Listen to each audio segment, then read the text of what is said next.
ఎంతమంది మండే ఎండలకి చల్లచల్లని ice cream తింటారు అనేది కామెంట్ చేసి చెప్పండి. మేము చిన్నప్పుడు తినేవాళ్ళం, ఇప్పుడు పెళ్ళై మా హస్బెండ్ అయితే ఐస్ క్రీమ్ కూడా తెస్తూ ఉన్నారన్నమాట.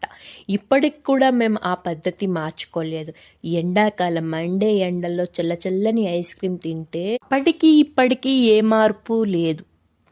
ఐస్ క్రీమ్ అంటేనే చల్లచల్లని ఐస్ క్రీమ్ తింటే చాలా బాగుంటుంది. మీరు ఎండాకాలంలోనే స్పెసిఫిక్గా ఎండాకాలంలోనే తింటారా లేదా అనేది కూడా కామెంట్ చేయండి. ఇది పిస్తా ఫ్లేవర్ మరియు చాక్లెట్ ఫ్లేవర్, అంటే రెండు కంబైన్డ్ అయ్యి వచ్చిన ఫ్లేవర్. కొంతమంది అయితే ఐస్ క్రీమ్ ఎప్పుడైనా తినచ్చు, అంటే ఈ సీజన్తో పని లేకుండా ఇష్టంగా తింటూ ఉంటారు.